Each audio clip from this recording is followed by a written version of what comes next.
Towards the end of the Sermon on the Mount, in St. Matthew, we have, "Be ye therefore perfect,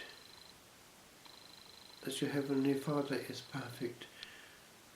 Here, in the teaching the Lord gives in St. Luke, we have a specification of perfection. Be merciful or compassionate as your Heavenly Father is. If we know our truth, we tend to feel within, compatire, we tend to know what's going on inside someone else. And that makes us able to empathize, feel in, empathein, and we know that we have no right to look down upon. Tout savoir, c'est tout pardonner. To know all is to forgive all, because we know what we are made of. A person, on the other hand, who is talked down to is not hugely helped. In the first reading, we have an example of mercy coming in when we are even actually on a daily basis involved in a person who is cruel to us, and aggression and anger is coming to the fore. We have a choice. We can either become hardened and aggravated and react accordingly, or we can have this step apart. It actually happens more than one thinks. It can happen in the car. It can happen before a screen. It can happen when opening a letter. It can happen much in words coming at us. The bottom line is this: if we react in the same tone, then we are immediately on the same level, and brought down therefore to that level. All we have to do is look at the Lord twice over.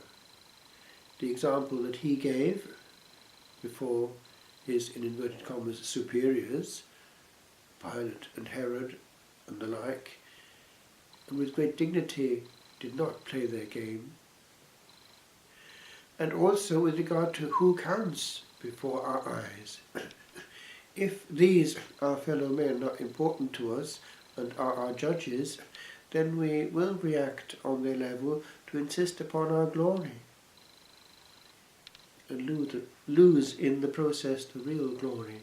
For if we look at the Lord and to the Lord, then we will see what actually matters, for they too must one day answer unto him. Many who have gone through history with great influence and power may well have found their judge not to be what they would have hoped him to be. In any case, they'd already managed quite often to cancel him from the equation. But he has the last word.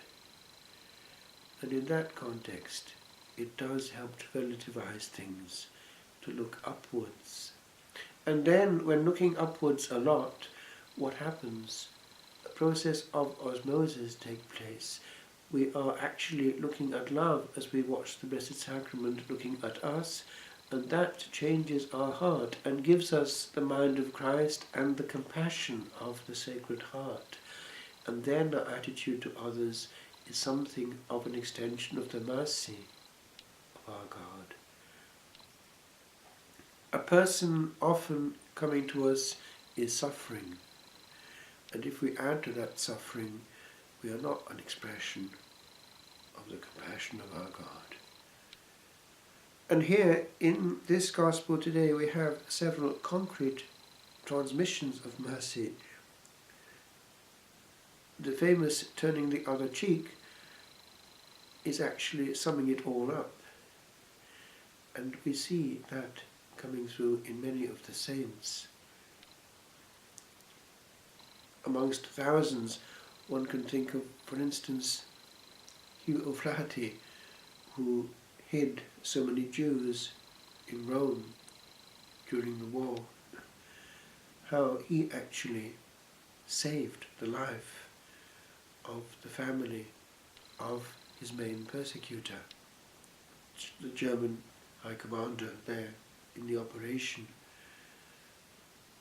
And he was surprised years later when he found who had done all that, and he became a practicing Catholic in prison. See how these Christians love one another, said the pagans around them in the early times. The gospel is actually not noisy. Love and compassion are deep. We do well to remember that before engaging in noisy mode to a noisy person who has many noisy things to do to us. Let's not get to that level.